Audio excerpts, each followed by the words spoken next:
émission exceptionnelle dont on refait la F1. On n'est pas en studio cette semaine. On met le cap sur le Castellet, sur le circuit Paul Ricard pour le Grand Prix de France historique en compagnie de Guillaume Pommier. Salut Guillaume. Bonjour Olivier, bonjour à tous. Alors n'hésite pas à rapprocher ton micro de ta bouche parce qu'on est dans un hélicoptère. Je t'avais demandé de réserver un billet d'avion. Là, tu as fait fort, mon cher Guillaume. Oui, effectivement, on a fait fort. Le train, ça ne savait pas trop. L'avion non plus. Alors, on a pris l'hélicoptère pour venir sur le Paul Ricard aujourd'hui. Alors, c'est une mission exceptionnelle, vous l'aurez compris. On aura cette année l'occasion de croiser plein de personnalités de la Formule 1, à commencer notamment par les 3 pilotes français cette année, Guillaume, qui font le voyage jusqu'au Castellet. C'est incroyable. Pierre Gasly, Esteban Ocon et Isaac Hadjar, ils sont tous les 3 présents pour cette édition du Grand Prix historique ici au Castellet sur le Paul Ricard. Une chance incroyable pour tout le public qui est venu nombreux comme d'habitude. Et pour nous, évidemment, on refait la F1. Alors, il y a les actuels stars de la F1, mais on va aussi, vous allez voir, rencontrer pas mal de stars historiques dont on est fan depuis le premier jour. Tous les grands de la Formule 1 se sont déplacés jusque ici au Bossé, au Castellet, pour prendre le volant de ces Formule 1 historiques, des McLaren, des Lotus, des Ligier. C'est l'année Ligier, l'histoire Ligier qui est à l'honneur cette année. Le retour également de l'écurie Tyrrell.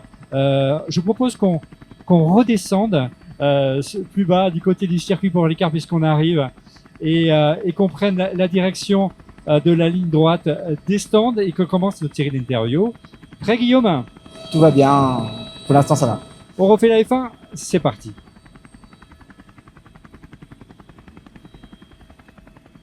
Retrouvez votre programme avec Kenol, fabricant français de lubrifiants et fluides de performance qui vous font économiser du carburant. Ça y est, on est posé Guillaume. Après, on a eu quelques émotions. Merci encore une fois à Kenol pour ce petit tour en hélicoptère. On est dans la voie des stands, ici au circuit du Castellet. Une émission vraiment exceptionnelle. On tease un peu. Des invités incroyables. On a eu Pierre Gasly, Esteban Ocon, Isaac Hadjar, David Coulthard et plein d'autres pilotes et anciens. Jacques Lafitte, René Arnoux va rester avec nous jusqu'à la fin de cette émission. Premier plaisir qu'on va se faire, on va découvrir avec toi la Red Bull que va piloter Isaac Hadjar ici au Castellet. Vas-y, fonce, on te rejoint. Une Red Bull qui a une histoire puisque c'est la Red Bull de Sébastien Vettel avec laquelle il a été champion du monde. On rejoint Guillaume. On est dans le stand Red Bull devant la RB7 conduite en 2011 par Sébastien Vettel et Isaac Hadjar. Vient de prendre le volant de cette voiture sur le circuit Paul Ricard. Et je crois, Olivier, que tu es avec Isaac pour lui poser quelques questions. Isaac, courte question. Il y a un V8 dans cette F1. Il y a beaucoup de rumeurs du retour à terme du V8. Est-ce que vous êtes favorable au retour du V8 à terme? Complètement. Voilà. Je ne vais pas aller discuter ça. Je préfère un V8 pour le bruit et les sensations. Avec un peu d'hybridation quand même? S'ils ont envie, mais du moment qu'il n'y a pas de lift and coast, moi je suis content. Merci. Vous allez rouler avec d'autres pilotes aussi cet après-midi, des anciens, des actuels. Comment ça va se passer? Vous imaginez comment ce roulage-là? Honnêtement, j'ai juste envie de me mettre à côté d'Alain Prost, parce que pour moi c'est vraiment la plus grande légende et de loin de notre sport. Donc le fait de se dire que je vais pouvoir partager la piste avec lui, c'est un vrai privilège. Sur la voiture, techniquement, quelle différence tu fais avec la F1 que tu conduis habituellement? Je dirais la différence de poids, c'est principalement la plus grosse différence et aussi la retransmission d'informations de la voiture. C'est un V8, plus de vibrations, donc ouais, honnêtement, je me suis bien amusé, sachant que la voiture elle n'est pas du tout réglée pour. Donc non, honnêtement, c'était cool. C'est vrai que tu as quand même bien allumé avec la RB7. Ton ressenti, ton feeling, est-ce que tu prends peut-être plus de plaisir dans cette voiture que dans peut-être cette année? Pour l'instant, oui, ça c'est clair. Hein, je ne vais pas le cacher. On sait tous que c'est des F1, que tous les pilotes de F1 ont adoré. Personne ne s'est jamais plaint de ces voitures. Elles sont tellement légères. Le bruit il est ouf, ça freine tellement tard. Donc non, c'est sûr que c'est un plaisir qui est différent quand même. Il y a quand même un gros manque d'appui comparé aux voitures qu'on pilote actuellement. Donc ça, c'est un autre privilège qu'on a de nos jours. Donc voilà. Isaac, quel était ton souvenir avec cette RB7 quand tu étais petit? Qu'est-ce qui t'a marqué avec cette voiture? Moi, c'était Vettel qui se battait contre la McLaren de Button, contre Lewis, il y avait Fernando parfois aussi. Donc ouais, 2011, je m'en rappelle très bien. J'étais assez âgé pour suivre la F1 de près. Est-ce que l'engouement, tu vois, ça te fait peur, ça inquiète ou ça fait quand même plaisir? Parce que c'est de plus en plus dingue pour les pilotes de Formule 1. Il y a un côté rockstar, voire joueur de foot, star planétaire. Non, ça fait pas peur, ça fait juste plaisir. Voilà, c'est des passionnés qui viennent voir leur pilote préféré. Donc non, honnêtement, c'est juste un privilège. Vous attendiez un engouement aussi populaire ici au Castellet? Ouais, ça a bien marché l'année dernière. En plus, je suis là cette année, donc je m'attendais à ce qu'il y ait du monde. Après Isaac Hadjar, on va remonter 20 ans en arrière avec un pilote qui a piloté l'une des premières, ou la première Red Bull, c'est David Coulthard, le Britannique, qui m'a accordé un peu de son temps ici dans le stand Red Bull. Salut David, pouvez-vous nous raconter pour les plus jeunes d'entre nous votre carrière en Formule 1 et avec Red Bull? Eh bien, j'étais le premier pilote de Red Bull en 2005. J'avais auparavant disputé 2 saisons avec Williams et 9 saisons avec McLaren. Puis, cette drôle de société de boissons énergétiques est arrivée et a racheté Jaguar. Au début, beaucoup de gens se demandaient comment peut-on les prendre au sérieux. Mais pour moi, c'était vraiment un projet passionnant mené avec Christian Horner à l'époque. L'idée était aussi de convaincre Adrian Newey de rejoindre l'équipe, ainsi que d'autres personnes avec lesquelles j'avais travaillé chez McLaren et Williams. Quel est votre meilleur souvenir avec une Red Bull? Mon meilleur souvenir, obtenir le premier podium de l'équipe à Monaco. Bien sûr, j'ai jamais gagné avec Red Bull, mais le succès est arrivé ensuite avec Vettel et Mark Webber après ma retraite. À l'époque, c'était vraiment le premier trophée exposé à l'entrée de l'usine. Aujourd'hui, quand vous irez chez Red Bull, vous verrez, il y a, je sais pas, une centaine de trophées. Quel est votre regard de la Formule 1 aujourd'hui et son évolution, David? Eh bien, moi, je suis plutôt heureux d'avoir couru à l'époque où j'ai couru. Cette ère hybride est un système très complexe. Pour moi, la pureté de la Formule 1, c'est d'attaquer à fond. Aujourd'hui, les pilotes doivent encore gérer leur manière de piloter pour récupérer l'énergie. J'espère que cela s'améliorera à mesure que les règlements évolueront. Mais oui, aujourd'hui, les Grands Prix sont devenus trop complexes. Nous étions tout à l'heure avec Isaac Hadjar, ici sur le stand Red Bull. C'est désormais un pilote Red Bull. Quel regard portez-vous sur ce pilote français? Peut-il réussir face à Max Verstappen dans l'équipe? Alors Max est probablement l'un des coéquipiers les plus difficiles à affronter pour n'importe quel pilote, mais je pense qu'Isaac réalise un très bon début de saison. Lors de la dernière course à Miami, il était évidemment frustré après son accident, mais au final, cela fait partie de sa personnalité. C'est un pilote très émotionnel et cela fait aussi partie de ce qui le rend aussi rapide en F1. Je pense qu'il semble avoir la bonne attitude. S'il peut rester proche de Max, ce sera déjà fantastique. Il est peu probable qu'il le batte sur l'ensemble de la saison, mais s'il peut apprendre de Max, alors cela lui offrira une longue carrière. Allez, dernière question David. Quel effet cela vous fait d'être ici sur le circuit Paul Ricard au Castellet, avec tous ces fans, ces jeunes qui viennent pour découvrir la F1 et tout son univers? Vous savez, moi j'adore être sur les circuits. C'est toute ma vie depuis l'époque du karting, donc venir ici, ça me parle. Je ne suis pas différent des gens présents aujourd'hui. Moi aussi, j'ai envie de voir les voitures et j'ai de la chance de pouvoir même en piloter une. Et bien sûr, je travaille encore aujourd'hui en F1 à la télévision anglaise, mais au fond, je suis simplement un fan.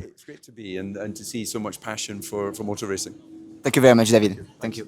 Vous l'aurez compris, le Grand Prix de France historique, c'est une fête populaire. Regardez, on est sur la grille de départ, il y a du monde, on peut accéder, presque toucher les voitures. C'est juste génial, c'est quelque chose qu'aujourd'hui on ne peut plus vivre, on n'a presque jamais vécu. Si vous êtes passionné de F1, encore une fois, n'hésitez pas à venir ici l'année prochaine, lors des prochaines éditions. Vous pourrez rencontrer les pilotes et toucher les voitures. On rencontre aussi des personnalités des médias, des personnalités du spectacle. Regardez, notamment Arnaud de Samer.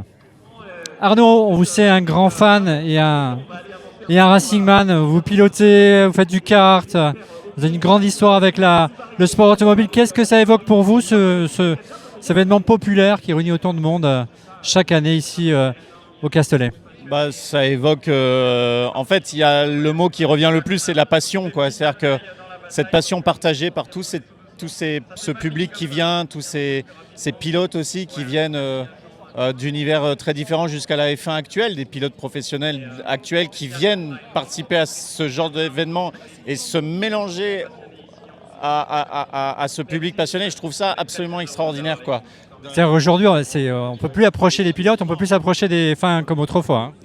Sauf dans ce genre d'événement, et je trouve ça extraordinaire de pouvoir vivre ça de l'intérieur et en plus de pouvoir faire quelques tours de circuit, de piloter. Je trouve ça incroyable. Est-ce que vous avez une petite Madeleine aujourd'hui, une voiture ou un pilote que vous vouliez absolument voir tourner aujourd'hui? Non, mais moi j'ai grandi avec les images d'Alain Prost. Et évidemment de le voir piloter sa McLaren aujourd'hui, ça a été particulièrement émouvant, mais de voir toutes les autres aussi, le fils Lauda, enfin voilà, c'est Loïc de Paillet qui est au volant, voilà, Nico Prost, enfin de voir tous ces gens conduire ces voitures, c'est incroyable. On parlait du passé, on se projette sur aujourd'hui et le futur. Quel regard vous portez sur la Formule 1, la nouvelle réglementation, cette nouvelle génération? Il y a les Ocon, il y a les Hadjar et demain il y aura Gasly. Ouais, non, mais moi je suis pas de la team c'était mieux avant ou c'est moins bien, ces changements de réglementation, etc. Ça reste la F1, ça reste le pinacle du sport auto, ça reste des pilotes exceptionnels. Donc je prends toujours autant de plaisir avec 50-50 de thermique électrique ou 70-30 ou 80-20, je m'en fous. Ça reste de la F1, ça reste les meilleurs pilotes du monde et ça me passionne et je regarde toujours ça avec autant de plaisir, quoi. Merci beaucoup, Arnaud. Je suis ici devant la voiture pilotée par Jean Alesi en 95 lorsqu'il gagne son Grand Prix au Canada, mythique Ferrari.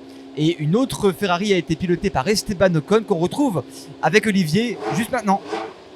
Esteban, je suis désolé de vous déranger. Olivier Frigara de refait la F1. Ça vous fait quoi de reprendre la voiture de Jean Alesi ici au Castellet, de conduire c'est un V12, c'est ça ou... C'est le dernier V12 Ferrari en F1, donc c'est dingue. C'est une voiture qui a beaucoup d'histoire.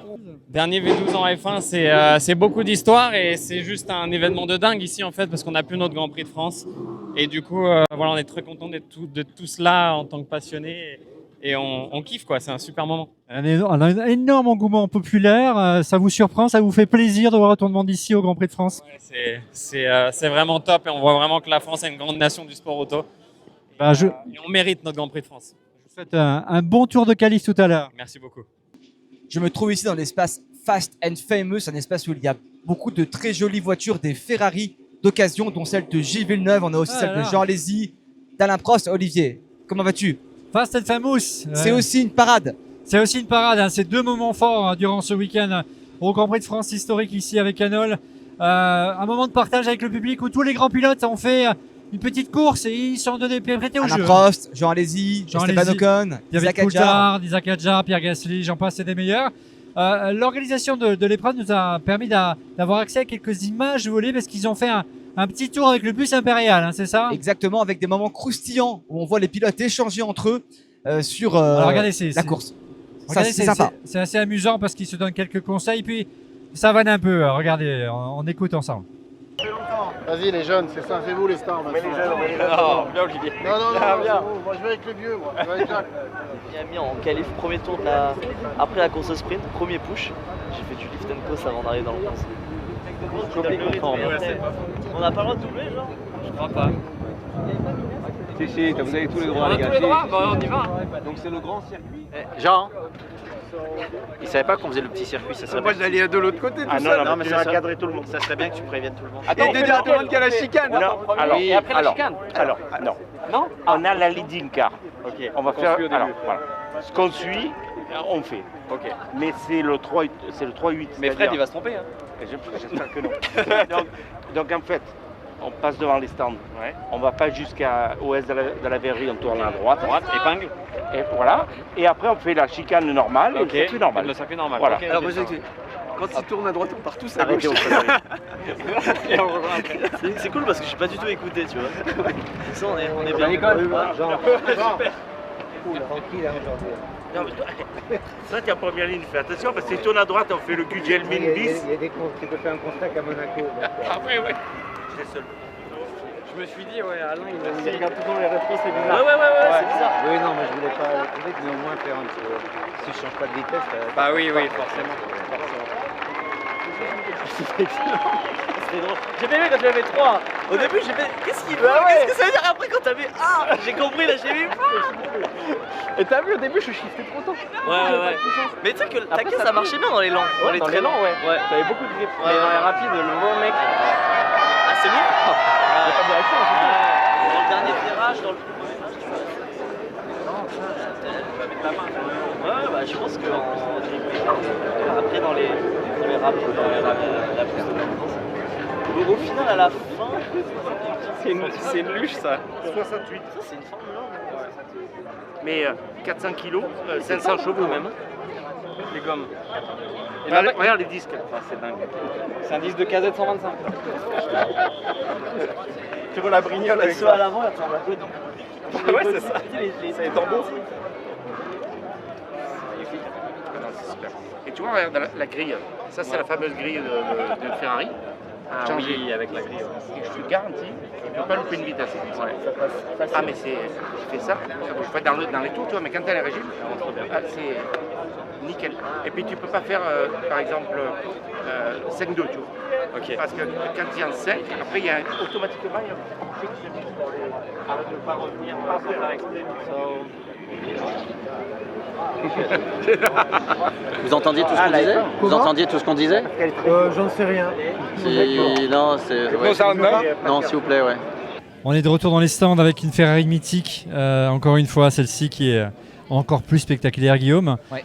La parade, ce qu'ils appellent le Fast and Famous, c'était vraiment un moment étonnant, hein. On a vu, ils se sont un peu chambrés, avançons, ils se sont un peu chambrés les pilotes. Ils ont joué le jeu, les petits jeunes. On a vu que les plus anciens ont été plus prudents, hein. Ils n'ont pas rigolé. On a vu Isaac Hadjar et Esteban Ocon se tirer un peu la bourre.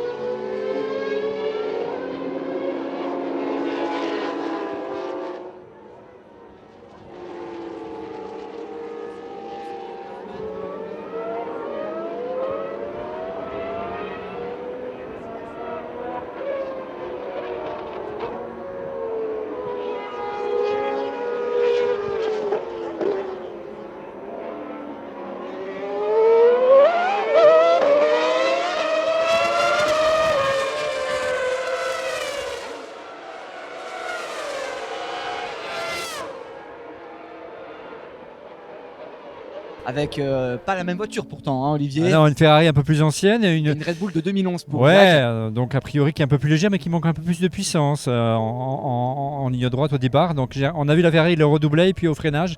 Ouais, Isaac se refaisait la cerise, comme on dit. Alors qu'Alain Prost, il était plus tranquille, il a rien voulu casser le professeur comme d'habitude, et René Arnoux qui a eu aussi quelques problèmes, hein, Olivier. Ouais, quelques problèmes techniques, il n'a pas pu faire les tours qu'il voulait, mais ça a été vraiment un beau spectacle de voir tous ces pilotes réunis sur ce bus impérial.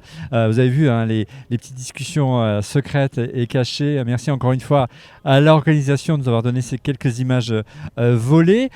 Encore une fois, voilà, c'est vraiment un moment de partage assez exceptionnel avec le public qui permet comme ça de communier avec ces pilotes, de presque les toucher et découvrir ces véhicules de générations différentes. C'est ça qui est plutôt sympa, hein. Super sympa. Des pilotes aussi de générations différentes avec des voitures de générations différentes, et c'est toujours le même plaisir, et c'est ça la Formule 1, cette communion avec le public et aussi l'histoire de la F1. Alors on a eu beaucoup de chance parce que le samedi, vous avez vu, on a eu Isaac Hadjar et on a eu Esteban Ocon en interview, et puis on a eu l'opportunité, Guillaume, d'organiser une petite interview dans les salons ici VIP du Grand Prix de France Canal historique, et on va écouter ensemble l'interview de Pierre Gasly. Il était super sympa. Il était super sympa et on a eu cette occasion effectivement. Donc on te retrouve, Olivier, avec Pierre Gasly. Pierre Gasly, Victor Jabouille, merci de cette interview pour On refait la F1. C'est un joli symbole aujourd'hui, une belle passation entre le fils de Jean-Pierre Jabouille et vous, Pierre. Vous allez conduire la voiture de Jean-Pierre que Victor a conduit l'année dernière lors du Grand Prix de France historique. Exactement, c'est une grande journée. Déjà un énorme plaisir de pouvoir être ici en France, au Castellet, avec le public français et voilà, de pouvoir conduire la voiture du père de Victor, qui nous a quand même régalé et qui a gagné au Grand Prix de Dijon, au Grand Prix de France en 1979. Donc il y a beaucoup d'histoires dans cette voiture. Et puis avec l'amitié qu'on a ensemble avec Victor, c'est sûr que ça va être un moment très très spécial pour moi. Alors Victor, vous l'avez conduit l'année dernière, vous avez échangé quelques petits tips avant de commencer. Et puis je crois qu'il y a quelque chose d'un peu particulier avec un casque tout à l'heure qui va être révélé. Je ne sais si on peut en parler.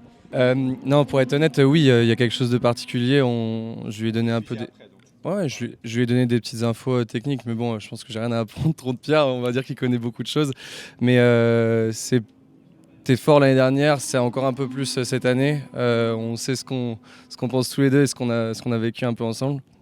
Ça reste aussi un peu privé, c'est assez particulier.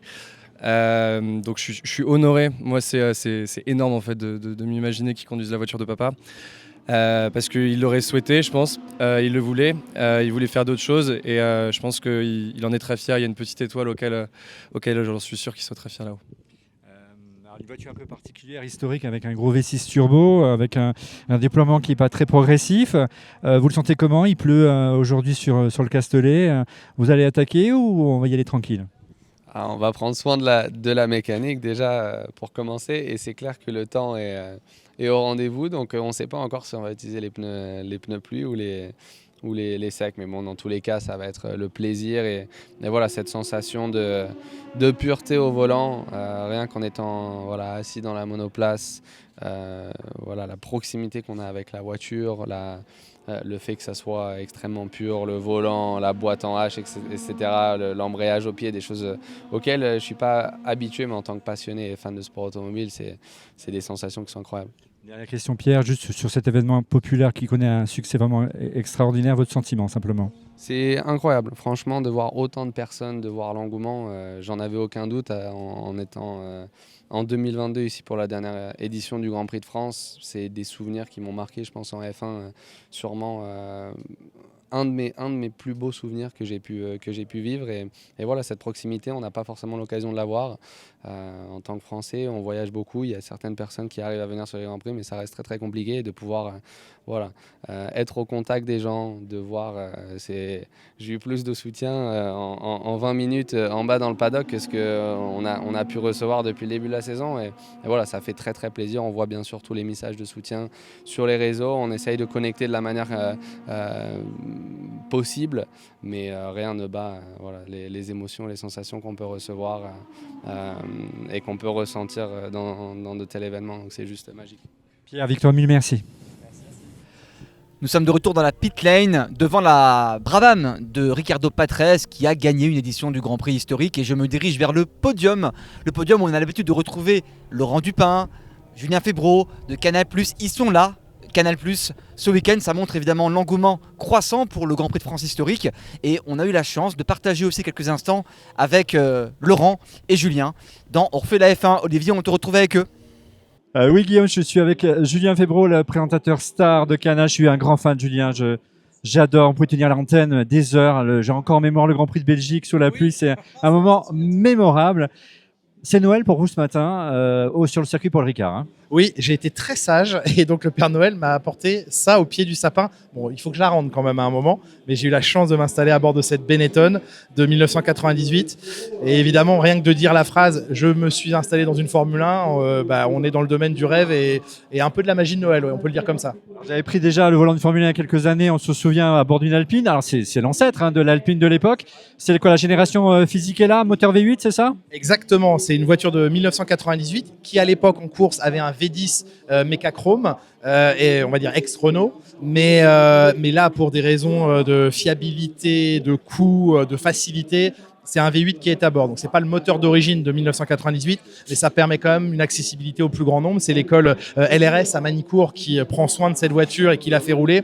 Et c'est vrai que quand on a peu d'expérience et qu'on veut quand même s'offrir un cadeau incroyable de faire quelques tours dans une Formule 1, c'est plus simple de partir avec un V8 qu'un V10. Alors, une préparation spéciale on sait que vous faites pas mal de rallycross et préparation spéciale pour ces quelques tours de piste, sachant que le but du jeu c'est de faire plaisir au public et d'appuyer un petit peu sur le champignon. Ouais, non, pas de préparation spéciale. J'ai bien écouté ce que m'ont dit les membres de l'équipe sur les procédures, la manière dont il fallait faire les choses. Mais non, comme vous l'avez dit, le but c'était d'y aller progressivement. Il n'y avait pas de chrono à battre, il n'y avait pas de place à gagner. Donc c'était juste de partager avec les gens et de faire rouler cette voiture qui est très belle. J'adore les couleurs de cette Benetton. Et effectivement, Fisichella à l'époque avait même fait des podiums avec ce châssis. Donc on parle d'une voiture historique. On vous a vu saluer Franck Montagny tout à l'heure. Comment ça s'est passé en piste avec lui ? Ça s'est très bien passé jusqu'à ce qu'il me fasse les freins à la chicane. Mais je le voyais depuis le début de la ligne droite pointer le bout de son nez. Il a vu que j'étais en pneu pluie et lui en slick. Et évidemment, quand je l'ai vu derrière moi, je dis Julien, tu n'as aucune chance, n'y pense même pas. Donc j'ai un peu retardé mon freinage pour quand même ne pas trop faciliter les choses. Mais il est venu me voir après en me disant de toute façon, j'aurais pas lâché. Et ça, je le savais. Vous n'avez pas fermé la porte, hein ? Ah non, ça, j'aurais pas fermé la porte à Franck. Ça, je me serais pas permis. Une appréhension particulière ici parce que ce dimanche, dernier jour du Canal Grand Prix, c'est humide, il pleut un petit peu. Une appréhension justement par rapport à ça ? Ouais, une vigilance en tout cas, parce que j'ai fait un 360 à la fin du premier tour, ça commençait à être humide et je me suis fait surprendre à l'avant-dernier virage. Heureusement, j'ai pu reprendre l'embrayage et ne pas caler et repartir. Mais voilà, ça rappelle à l'ordre. Même si on pense ne pas aller trop vite, eh bien, il y a un moment où quand il n'y a plus d'adhérence, il n'y a plus d'adhérence. Mille merci Julien pour cette interview improvisée. Merci beaucoup. Merci à vous, merci. Laurent Dupin, bonjour, merci d'accepter cette petite interview pour On refait la F1. Vous êtes un observateur attentif depuis des années de la Formule 1, que ce soit sur TF1 ou sur Canal+, plus récemment. Qu'est-ce que ça vous fait de voir cet événement revenir en France, la F1 de retour en France, un événement très populaire ? J'imagine que ça vous fait très plaisir, tout simplement. Oui, absolument, mais je suis même bluffé de voir déjà autant de monde, de savoir que c'est à guichet fermé sur tout le week-end. Ça montre que les Français aiment la F1. Ça montre qu'ils sont passionnés de sport auto, qu'ils aiment voir des vieilles voitures qui sont peut-être plus brillantes que les voitures actuelles. Et puis il y a quand même, je trouve là dans la foule autour de nous, un rajeunissement, une féminisation. Et ça c'est aussi bon signe pour notre sport. Donc c'est ces fans d'Isaac Hadjar, Pierre Gasly, Esteban Ocon aujourd'hui, mais qui viennent s'enthousiasmer devant Jean Alesi, Alain Prost ou René Arnoux. Alors vous qui faites le tour du monde en suivant les Grands Prix, les pilotes sont beaucoup moins accessibles, les véhicules, les Formule 1 sont beaucoup moins accessibles. Est-ce que cette formule, elle n'est pas à réfléchir peut-être pour la Liberty Media ou pour la FIA, à rendre plus populaire peut-être la F1 qu'elle est aujourd'hui, un petit peu moins élitiste ? Alors il y a déjà beaucoup de monde, on trouve dans les paddocks, et de plus en plus de monde. Après c'est effectivement pas le spectateur qui a son billet en tribune, c'est plus des guests, des sponsors et des choses comme ça. Et les pilotes sont extrêmement sollicités déjà avec les apparitions, avec le paddock club, leurs partenaires, les médias. Il y a maintenant tous les Grands Prix ont l'obligation d'avoir une fan zone avec une scène où les pilotes doivent venir. Donc c'est le moment effectivement pour les spectateurs de voir leurs idoles. J'allais dire de près, c'est pas vraiment de près, ils sont sur une scène. C'est sûr que ça devient très difficile, voire impossible aujourd'hui pour un fan de F1 d'avoir un selfie ou un autographe avec un pilote de Formule 1. Et c'est pour ça qu'un événement comme ça, au Castellet, ouvert, avec tout accessible et beaucoup de contacts, je comprends que ça ait beaucoup de succès. Le retour d'un Grand Prix de France, vous y croyez ? La F1, on sent qu'il y a des difficultés en Europe pour maintenir la F1. Est-ce que c'est un projet raisonnable pour vous de revoir la F1 en France prochainement ? Je serais surpris à court terme parce que pour financer un Grand Prix de Formule 1, il faut de l'argent public. Alors, en ce moment, en France, il n'y en a pas beaucoup. Il y a d'autres grands projets. Il y a les Jeux Olympiques de 2030, les Jeux Olympiques d'hiver. Donc je pense que tant que ces JO ne sont pas passés, l'argent public pour les grands événements sportifs ne sera pas dépensé, je pense. Donc faudra voir aussi avec un nouveau président quelles sont les orientations. Mais même si c'était un succès populaire, les éditions du Grand Prix de France ici entre 2018 et 2022, il y a eu quelques enjeux financiers à gérer et qui font que c'est avec beaucoup de prudence qu'on peut imaginer le retour d'un Grand Prix à moyen terme.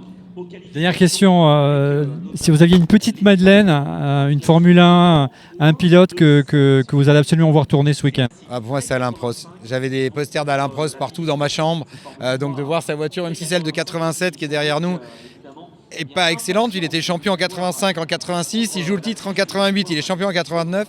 c'est celle de 87 qui est là.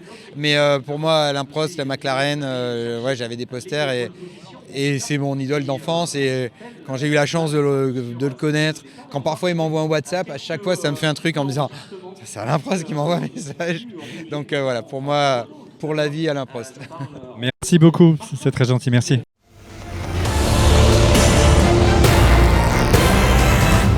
Et nous sommes de retour encore au Grand Prix de France du Castellet ici, Grand Prix de France historique Queynol. On est devant une McLaren et quelqu'un qui connaît bien McLaren et qui est chroniqueur de cette émission. Il s'appelle Eric Bouillet. Ça fait plaisir, Eric. Ça fait longtemps surtout. Bonjour Olivier, salut Guillaume. Salut Eric. Allez, parle-nous un petit peu de ce Grand Prix de France. On a discuté avec les organisateurs. Ils nous ont expliqué que tu as beaucoup contribué à cet événement. Hein. Alors, autant il faut quand même rendre à César ce qui appartient à César. Donc, c'est quand même à Laurent et à toutes les équipes de HVM et au circuit Paul Ricard qui en ont fait un événement incroyable avec plus de 40 000 spectateurs hier. C'est vrai qu'à l'origine, c'est une discussion avec Laurent. Je me rappelle à Paris et je lui ai dit viens avec nous au Paul Ricard. Et puis lui est resté. Et c'est devenu aujourd'hui un événement incontournable en France quand on voit la présence de nombreux pilotes et même de Stefano Domenicali hier. Donc, en tout cas, c'est extrêmement bien de voir la passion du sport automobile historique, en tout cas partagée. On te doit beaucoup pour ça, Guillaume. Eric, il y a beaucoup de très jolies voitures ce week-end sur le circuit. Si tu devais en sélectionner une seule, ta préférée dans toutes ces voitures historiques, ce serait laquelle ?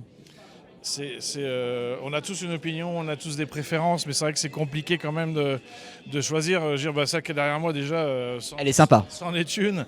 Et je pense qu'on aura, je dirais, s'il fallait en choisir une, ce serait difficile. Par contre, tu as toujours envie de choisir celle qui aurait été championne. Alors, chaque année, le Queynol Grand Prix de France historique met à l'honneur une écurie. L'année dernière, c'était l'épopée Renault. Cette année, c'est l'épopée Ligier avec l'atelier Ligier F1. On est d'ailleurs dans le stand F1. Elles viennent de partir. On va les voir en images. Qu'est-ce que ça t'évoque pour toi, Ligier, toi qui as tout petit rêvé déjà en lisant Michel Vaillant à devenir un grand de la F1. C'est vraiment une pièce du puzzle importante qui exprime qu'aujourd'hui, la F1 est là aujourd'hui en France. Hein. On voit, en tout cas l'écurie Ligier, c'est la marque Ligier même on pourrait dire, hein, mais l'écurie Ligier a contribué grandement à la renommée de la F1 en France. Ça a été une écurie prestigieuse qui a gagné des grands prix. De voir ces voitures rouler aujourd'hui et surtout la marque qui continue grâce à Jacques Nicolet de vivre et de se développer en endurance et dans d'autres domaines, moi je trouve que c'est le meilleur hommage qu'on puisse lui faire en tout cas. Merci Eric. Jacques Nicolet, Guillaume, tu vas foncer à l'interviewer. On te retrouve dans un instant. Vas-y, fonce. Et Eric, merci. Et puis, on va prendre du plaisir ensemble.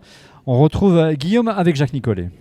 Oui, Olivier, je suis avec Jacques Nicolet, le patron de Ligier Automotive, qui nous fait le plaisir de nous accueillir ici dans l'espace Ligier, sur le circuit Paul Ricard. Ligier, c'est un morceau d'histoire du sport automobile français. Qu'est-ce qui reste aujourd'hui de cet héritage et pourquoi c'est important de faire perdurer le souvenir de la marque Ligier en Formule 1 ? On est venu avec des pièces d'époque, des moules d'époque. Il y a même le crash test de la coque, qui est de la vraie coque d'origine. Voilà, on essaye de faire revivre un peu tout ça. On a la chance à Manicourt d'avoir le conservatoire de la monoplace où il y a énormément de ligiers présentés. Voilà, et là aujourd'hui, que je dirais Ligier Automotive, on est un peu plus installé dans le monde de la course avec les protos qu'on a développés pour l'endurance. On a 2 GT qui roulent maintenant avec la 2RS qui est notre nouvelle voiture qui est homologuée en GT2. Donc c'est déjà une belle satisfaction. Et puis les monoplaces avec la F4 et la nouvelle FR.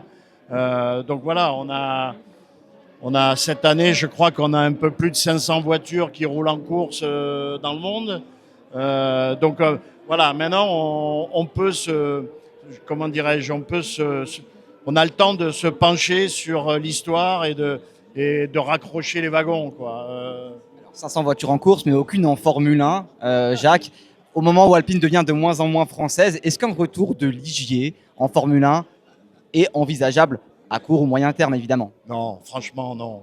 Je préfère être... non, aujourd'hui, c'est plus possible, quoi. Et je dirais, c'est même...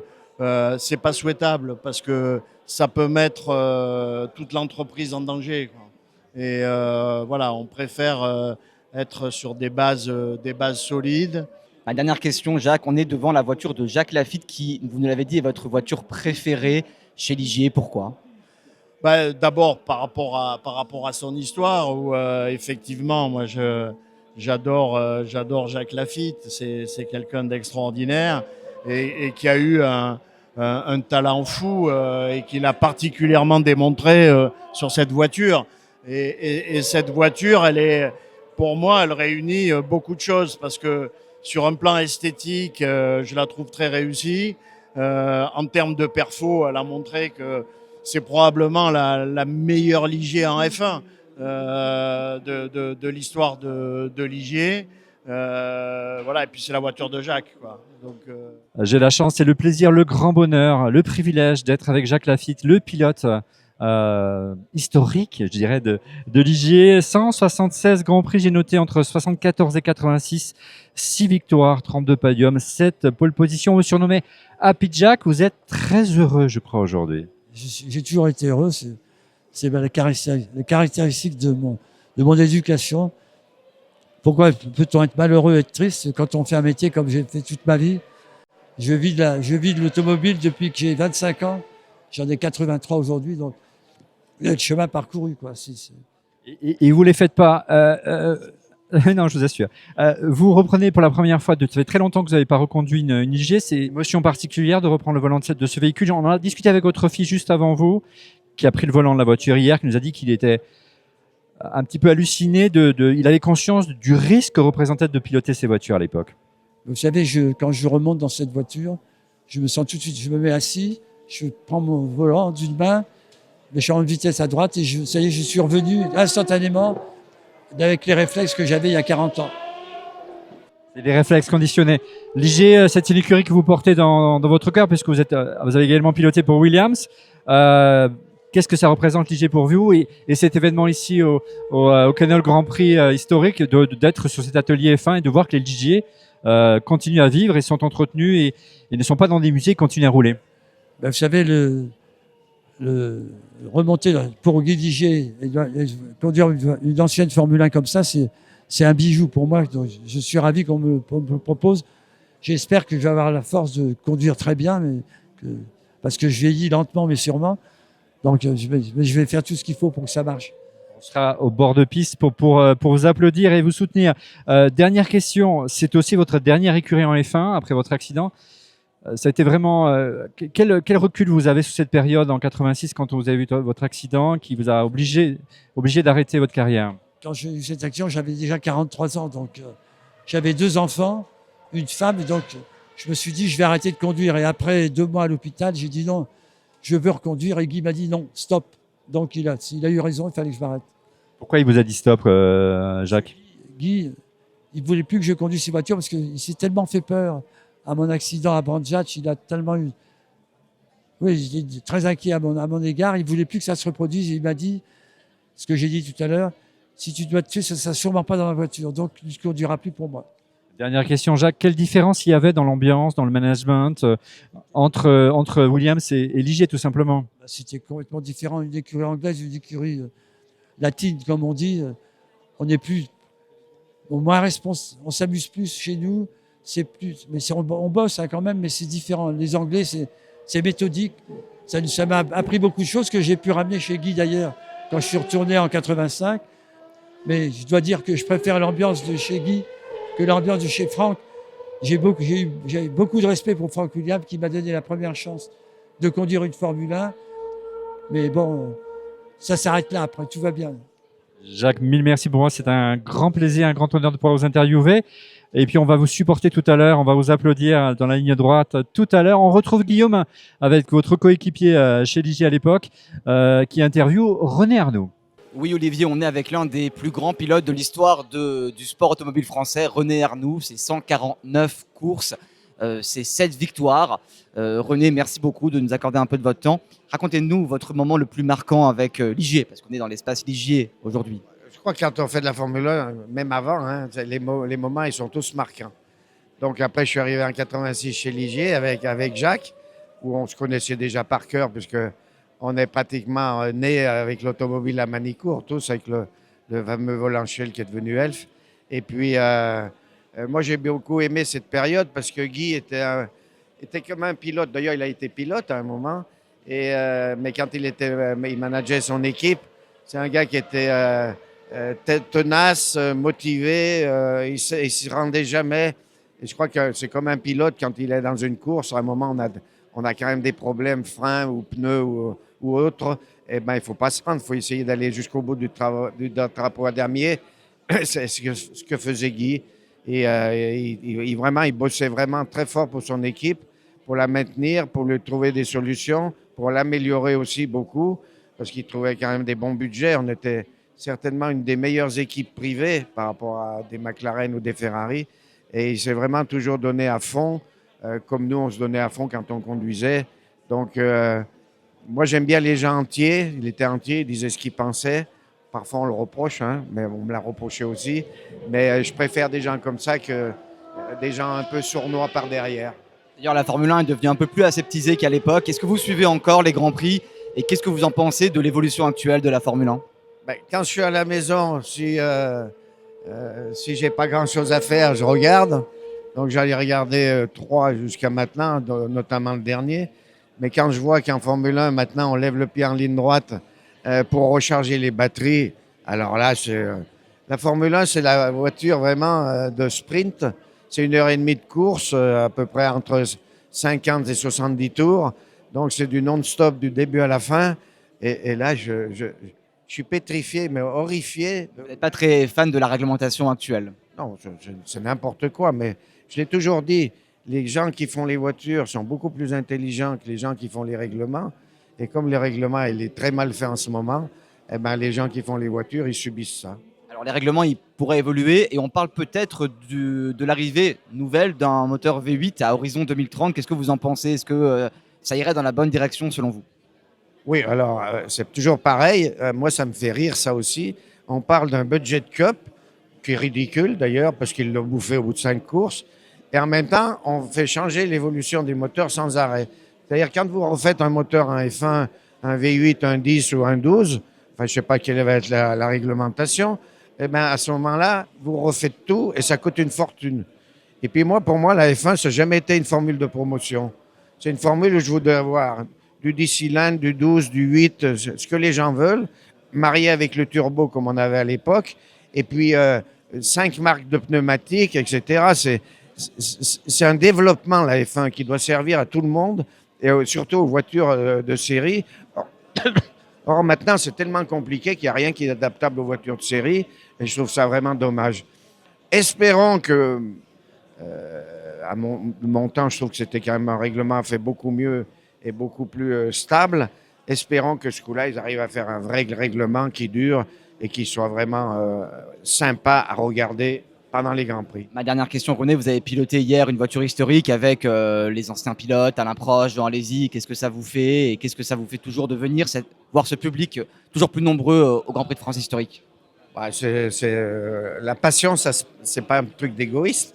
On fait de la monoplace, mais là, on fait pas de la monoplace. On partage avec des gens qui ont la même passion que nous. Moi, j'ai toujours dit que je le fais pas par intérêt, hein, que sans ces gens-là, on n'existerait pas. Donc, je trouve que c'est très convivial. Ils peuvent nous approcher, on peut faire des selfies, ils peuvent voir les voitures de près. Donc, tant que je pourrais, je viendrai. Merci beaucoup, René. Merci, Guillaume. Nous sommes toujours dans l'atelier F1 Ligier ici au Canol Grand Prix de France historique en compagnie, bien sûr, de Michel Beaujon, qui est l'ingénieur historique de Ligier. Hein. Vous êtes la mémoire de cette écurie. Vous êtes rentré quand au sein de Ligier? Moi, je suis rentré à la fin des études d'ingénieur en 1972. Alors, Jacques nous a raconté qu'il avait essayé de réunir énormément d'éléments de l'histoire de l'écurie Ligier, pas seulement en F1, mais en partie. Et là, vous avez une belle démonstration avec cette table à dessin, je crois. Montrez-nous, expliquez-nous tout ça. Alors, c'est en fait ma planche à dessin sur laquelle j'ai personnellement travaillé pendant des années et des années, puisque on a vraiment après, bien sûr, on est passé à la CAO. On est passé à la CAO en arrivant à Magny-Cours en 1988, donc réellement en 1989. Donc à partir de 72 où je rentre jusqu'à cette période-là, tout était fait sur des planches à dessin comme celle-ci, qui était la mienne, parce que tout était calculé à la main et dessiné à la main. Et chaque pièce sur une Formule 1 est dessinée, est calculée et dessinée. C'est ce que les gens ont un peu de peine à croire parce qu'on avait à peu près 1000 plans par voiture et environ, j'avais 10 000 heures de calcul à peu près par voiture. Alors Michel, dernier exercice que je vais vous demander, c'est de nous présenter une de vos F1 préférées. Et je crois, on va s'avancer, que c'est l'une des dernières F1 équipée d'un moteur mythique, le moteur Matra. Le moteur Matra, alors effectivement, on a eu notre début en Formule 1 avec le moteur V12 Matra, la JS5, qui pour sa première année fait une pole à Monza, quand même en être fier. Et la deuxième année, la JS7, qui gagne son premier Grand Prix en Suède, alors qu'on n'a pas encore une année et demie de Formule 1. Le moteur Matra, c'est un moteur héritier des 24 heures du Mans, c'est ça? Ou c'est le moteur héritié de Tyrrell, de la période Tyrrell? Le moteur tel qu'il était, alors on a eu plusieurs évolutions. Entre les années 76, 77, 78, il y a eu des évolutions du moteur. Mais c'était un moteur qui était fiable. Alors, V12, hein? V12, absolument. Et bon, à l'époque, il n'y avait pas de ravitaillement. Donc, pour vous donner une idée, sur cette voiture-là, on embarquait 220 litres d'essence. Le pilote était entouré, il y avait 7 réservoirs d'essence différents, 3 de chaque côté et un réservoir de dossier. Et la voiture, on prenait le départ avec 220 litres d'essence parce que c'est ce qu'il fallait pour alimenter le Matra. Merci beaucoup Michel pour avoir partagé vos souvenirs, pour avoir ouvert avec nous vos très bons souvenirs. Je vous propose qu'on retrouve Guillaume justement avec un pilote mythique de l'écurie Ligier. Oui Olivier, je suis bien avec un pilote et pas n'importe quel pilote, je suis avec Olivier Panis, 158 Grands Prix, 5 podiums et une victoire à Monaco. Olivier, c'était il y a 30 ans, voilà, en 96. J'imagine que ça va être le plus beau souvenir en Formule 1 et c'était avec Ligier. Quels sont vos principaux souvenirs avec Ligier? Est-ce que vous pouvez nous raconter cette histoire mémorable? Écoute, les premiers souvenirs avec Ligier, c'est que c'est Guy Ligier et toute son équipe qui m'ont donné la chance déjà d'accéder à la Formule 1 en 94, après mon titre de la Formule 3000. Et voilà, j'ai trouvé une famille, des gens incroyables qui m'ont fait progresser avec eux. Et puis il y a eu cette victoire, bien sûr, en 96 à Monaco, qui est un souvenir incroyable, autant pour eux, pour toute cette équipe et pour moi-même. Donc oui, c'est des moments magiques. Et Ligier, pour moi, ça restera toujours dans mon cœur. Guy, c'était un personnage que j'ai connu, que je connaissais avant de rouler pour lui. Et voilà, que le nom continue et perdure, c'est super. Vous êtes l'un des pilotes emblématiques de l'écurie Ligier. Est-ce que vous avez gardé des liens avec la famille Ligier, avec l'écurie depuis presque 30 ans maintenant, oui? Bien sûr, j'avais toujours gardé des liens avec Guy. Toujours gardé, maintenant j'ai les liens avec Philippe, son fils, bien sûr, et sa fille. Oui, les liens sont forts parce qu'on a vécu des choses très fortes ensemble. Et puis encore une fois, tous mes mécaniciens, je les vois encore. Enfin, j'ai toujours eu cette amitié qui était très sincère avec tous. Donc ouais, c'est un grand plaisir. Alors aujourd'hui, vous avez eu le plaisir de repiloter une voiture historique, une Ligier de 90. Quelles sont vos impressions au sortir de la voiture? C'était ce matin que vous l'avez pilotée, cette voiture. Ah, j'avais la banane, je te jure. C'était un truc de ouf. Et si j'avais pu faire 10 tours de plus, j'aurais fait avec grand plaisir. Ah, c'était magique. Honnêtement, c'est pas la voiture avec laquelle j'ai démarré. C'était un peu plus vieux, mais c'était extraordinaire. C'est quoi les différences entre ces voitures-là et les voitures que pilotent les Isaac Hadjar, Esteban Ocon, qui sont aussi ici? Ça a bien évolué. Je pense qu'il y a un monde de différence. Même moi, en 90, je suis arrivé chez Ligier en 94, j'avais déjà les palettes au volant. Là, en 90, tu as encore la boîte en H où il faut refaire le talon pointe et tout. Ah, tu retrouves des souvenirs qui sont juste incroyables et vraiment, j'avais le sourire dans la voiture. Vous pouvez le dire, c'était plus dur à l'époque de piloter qu'aujourd'hui. C'était différent, plus dur, je sais pas, j'ai pas conduit les voitures d'aujourd'hui, mais c'était dur avant. Ouais. Alors on va parler de votre actualité. Vous avez aussi aujourd'hui une écurie en LMP2. Est-ce que vous pouvez nous parler de ce que vous faites aujourd'hui, de ce que vous devenez, Olivier Panis? On a fêté les 10 ans de l'écurie Panis Racing. Au départ, Panis Barthez Compétition, après Panis Racing. L'année dernière. Donc, écoute, j'avais dit jamais une écurie de course. Ça fait 10 ans que ça dure. L'année dernière, on a eu la chance d'être champion d'Europe et faire deuxième au Mans. Donc, cette année, j'aimerais gagner ces 24 heures du Mans. C'est une course que j'adore. Mais c'est difficile. Mais on a une très, très belle équipe. Aujourd'hui, c'est Forestier Racing by Panis. Et j'espère qu'au Mans, on va bien figurer. Dernière question, vous venez régulièrement sur ce Grand Prix de France historique et vous communiez avec tout ce public. Qu'est-ce que ça vous fait de retrouver les fans de Formule 1? Et certains ont commencé à suivre la F1 à votre époque, c'était mon cas d'ailleurs. Et qu'est-ce que ça vous fait de voir tout ce public? Écoute, honnêtement, c'est la première fois que je viens pour le Grand Prix historique. D'autres l'ont fait auparavant, mais je reviendrai avec grand plaisir parce que c'est extraordinaire de de voir ces voitures, de les faire revivre et de voir ces spectateurs qui sont super sympas. Le paddock est ouvert à tout le monde. Je retrouve la F1 des années 90. Merci beaucoup Olivier.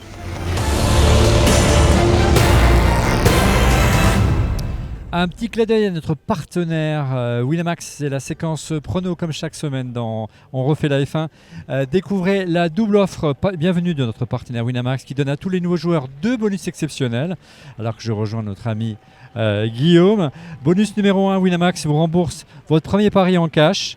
Alors que, vous voyez, la parade est terminée ici avec le Fast and Famous. Les pilotes se mettent en place sur la grille.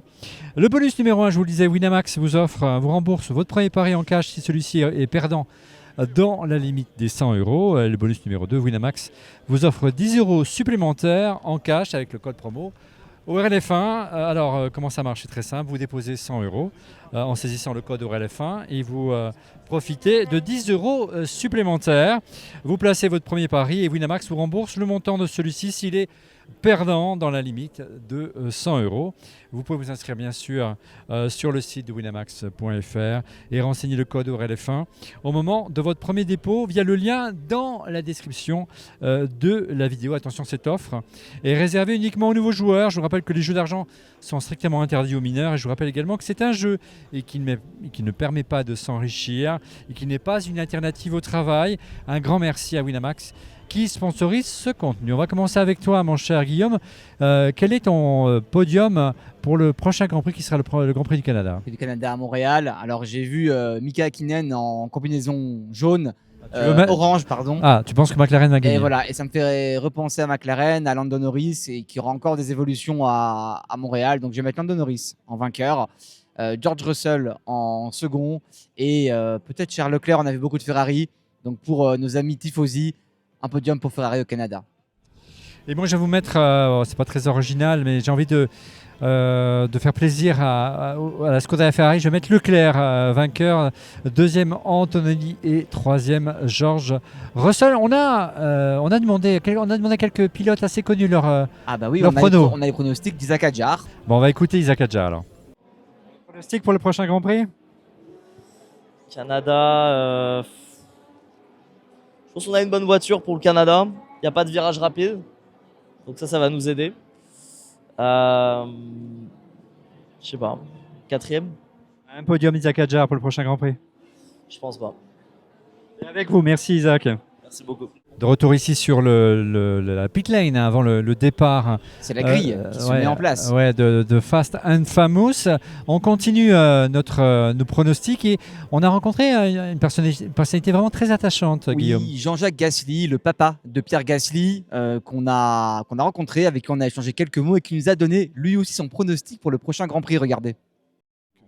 Un petit prono pour le prochain Grand Prix au Canada, pour nos fans de Refait la F1? Voilà, la meilleure place pour les Français. Voilà, c'est tout ce que je demande. Et éventuellement pour Charles Leclerc, hein, parce que quelque part, il est aussi un peu français. Et puis c'est un très bon ami de Pierre. Donc quand il gagne ou quand il fait une bonne place, on est aussi heureux que si c'était Pierre qui la faisait. De retour ici sur la grille au Castellet pour la séquence Fast and Famous. Hein, c'est la grande parade en ce deuxième jour ici de dimanche au circuit Paul Ricard. On est un peu inquiet parce que ça secourt, hein, il va peut-être pleuvoir. Hein. On a eu quelques gouttes déjà tout à l'heure, on va voir si ça va repartir et s'il pourra sortir les pneus pluie. Alors là pour l'instant ils sont en slick, on va voir les images dans quelques instants. Merci en tout cas à Jean-Jacques Gasly pour ce petit pronostic. On a évidemment fait une interview au long cours avec le papa de Pierre Gasly. Regardez, c'est une petite Madeleine. Après le fils Pierre, voici le papa qui a accompagné son fiston pour ce bel événement sur le Grand Prix de France historique ici avec Enol. C'est la première participation, je crois, de Pierre ici. Oui, tout à fait. C'est sa première participation et il le fait avec son copain Victor Jabouille, qui, pour l'occasion, lui a permis de conduire la Renault F1 qui a gagné avec son papa à Dijon dans une course qui est restée mythique, puisqu'il y a eu un combat des chefs derrière Jean-Pierre. Entre René Arnaud et Gilles Villeneuve. Et Gilles Villeneuve. Bon, et puis très content de participer à ce Grand Prix historique en tant que spectateur, parce que déjà, en tant que spectateur, même si mon fils ne faisait pas de la F1, je serai là. J'aurais aimé participer et regarder les voitures comme tous les gens qui sont venus ici. D'ailleurs, j'ai une de mes anciennes voitures qui court, je crois bien, avec Valérie Masson. Ou du moins Ça reste dans la famille alors. C'est un peu dans la famille, voilà. Et j'ai de trop bons souvenirs sur ce circuit. Qu'est-ce que vous pensez de cet argument autour du Grand Prix historique qui augmente chaque année? On est chaque année un peu plus surpris. Est-ce que ça montre que la F1 reste et demeure très très populaire en France et qu'il y a une petite frustration de ne pas avoir un Grand Prix de France tout simplement? Oui, effectivement, il n'y a pas de souci. Il y a beaucoup de fans qui aimeraient bien qu'il y ait de nouveau un Grand Prix de France, principalement d'ailleurs au Castellet, parce qu'il y a le public pour ça.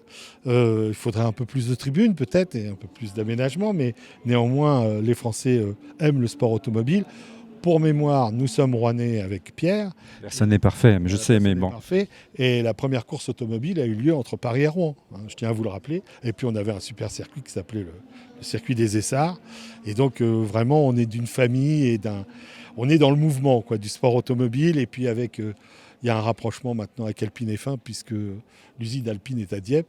Et donc Pierre est très content de courir pour cette écurie. Voilà. Donc, merci beaucoup.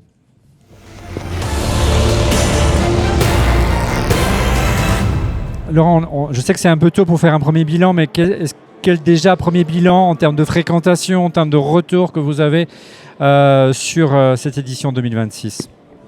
Alors, le retour, il faut voir qu'il y a 3 messages qui sont importants qu'on essaye de tenir.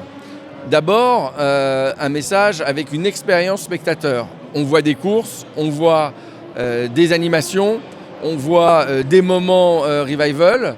Mais il y a tout un village avec des exposants, avec des manèges, avec des partenaires qui proposent au plus grand nombre de s'associer au monde de la course et de vraiment découvrir ce meeting un petit peu comme les meetings à l'anglaise où il se passe toujours quelque chose. Et évidemment, notre modèle à tous, c'est ce qui se passe au Mans. Et au Mans, quand on y va, c'est une fête de sport automobile du matin jusqu'au lendemain. Ici, on essaie de faire la même chose en proposant une expérience spectateur qui est enrichie sur 3 thèmes différents. La compétition, les moments revival et l'expérience du paddock. Il y a 400 voitures de club exposées. Il y a plus de 70 F1 en tout présentes ici. La majeure partie vont rouler. Et on veut proposer au plus grand nombre. Il y avait des places en pré-vente à 30 € le week-end.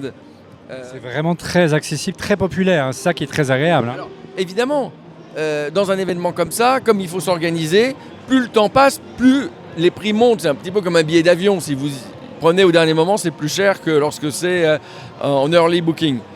Mais on voulait d'abord que les moins de 9 ans, c'est-à-dire les enfants, ça puisse être gratuit, qu'il y ait un billet enfant unique pour les ados, de façon à ce que les familles puissent venir. On a fait des packs familles, on a fait certains dispositifs pour qu'on puisse aller voir le plus grand nombre et que les gens qui aiment les courses de voiture puissent s'offrir cette expérience tout à fait particulière. Ce qui est extraordinaire, c'est que c'est vraiment, on peut presque toucher les pilotes, toucher les voitures. C'est assez unique au monde, cette proximité qu'on peut avoir. Alors, vous savez, moi, je suis un maigre pilote et j'aime aller dans les épreuves européennes qui ont un cachet. On parle du Silverstone Festival, qui est un petit peu le pendant de ce que j'essaye de faire ici. J'essaye de faire des épreuves qui ressemblent à celles que j'aime. Et je veux quelque chose qui soit de proximité. Alors, bien sûr, tout le monde ne peut pas croiser Isaac Hadjar ou tout le monde ne peut pas croiser Esteban Ocon. Mais quand on est dans les bons endroits, quand on est un peu patient, on les voit. Parce qu'eux, ils aiment les voitures aussi. Eux, c'est leur passion, c'est leur métier.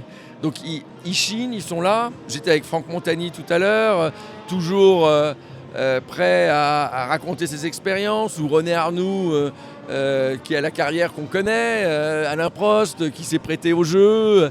Il y a beaucoup de moments à découvrir. Et puis, grâce à vous, grâce au travail que vous faites, nous sommes très très contents de notre partenariat parce que vous arrivez, si je puis me permettre, à vulgariser le sport comme nous on aime. On essaie d'expliquer pourquoi les choses sont comme ça. C'est devenu tellement sophistiqué la F1, c'est devenu tellement compliqué, même pour nous qui sommes dedans, de comprendre certaines décisions, certains axes techniques, qu'ici, on l'est à cœur ouvert et on comprend un petit peu quelle est l'histoire et pourquoi on en est arrivé là. Laurent Valéry Masson, mille merci. Et on a déjà quelques pistes pour l'année prochaine ou pas du tout? Oui, j'ai déjà quelques idées que je ne vous dirai pas pour l'instant, mais vous aurez des grosses surprises pour l'année prochaine parce qu'il faut toujours se renouveler. Nous sommes très contents de notre partenariat avec Kenol, je dois le dire, qui nous reçoit ici dans sa structure, qui a été notre partenaire historique en 2017, qui était là alors que personne ne croyait au projet, donc je dois les remercier. LIP, qui est notre chronométreur officiel aussi. Et vous voyez, c'est l'excellence française, c'est-à-dire que Kenol est une marque française, LIP est une marque française, le Grand Prix de France, évidemment, Ligier était là. Donc, la France est pour moi le plus grand pays de sport automobile. On l'oublie, mais le mot Grand Prix, c'est quand même les Français qui l'ont inventé. Merci beaucoup Laurent et rendez-vous l'année prochaine. Merci à vous et encore une fois, le voir à la télé, le Grand Prix de France historique, c'est bien. L'entendre sur vos ondes, c'est bien, mais le vivre, c'est autre chose. Merci Laurent. Nous arrivons au terme de cette émission spéciale consacrée au Kenol Grand Prix de France historique. On voulait faire quand même ensemble, Guillaume, un petit bilan de ces 3 jours exceptionnels qu'on a vécu ici. Quel moment tu gardes en mémoire tout simplement de ces 3 jours? Évidemment, il y a eu de très beaux moments. Tout était absolument incroyable. Si je devais sortir peut-être 2 moments, le premier, c'est le moment avec Pierre Gasly, l'interview que tu as pu faire, Olivier, et aussi les mots qu'on a échangés après avec les parents de Pierre, où on a pu parler de sa victoire à Monza, de comment eux ils l'ont senti, appris en tant que parents. Et c'était vraiment touchant et sincère et privilégié comme moment. Puis peut-être, moi, mon interview avec David Coulthard, qui était aussi un moment suspendu. On a été accueillis par la team Red Bull pour pouvoir faire cette interview. Et j'étais ravi aussi de partager ce moment avec David.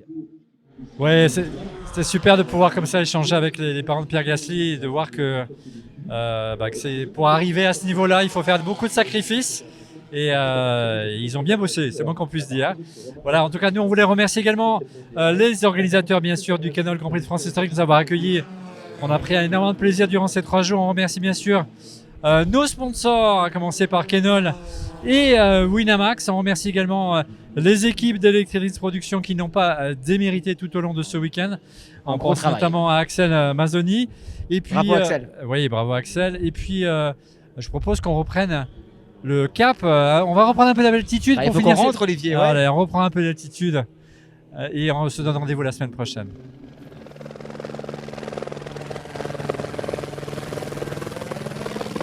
Voilà, c'est la fin d'On refait la F1. Merci de l'avoir suivi. On a repris un petit peu d'altitude. On remet le cap sur Paris, mon cher Guillaume. On rentre vite. Pas de train, pas d'avion. C'est l'hélicoptère avec Kenol pour rentrer sur Paris.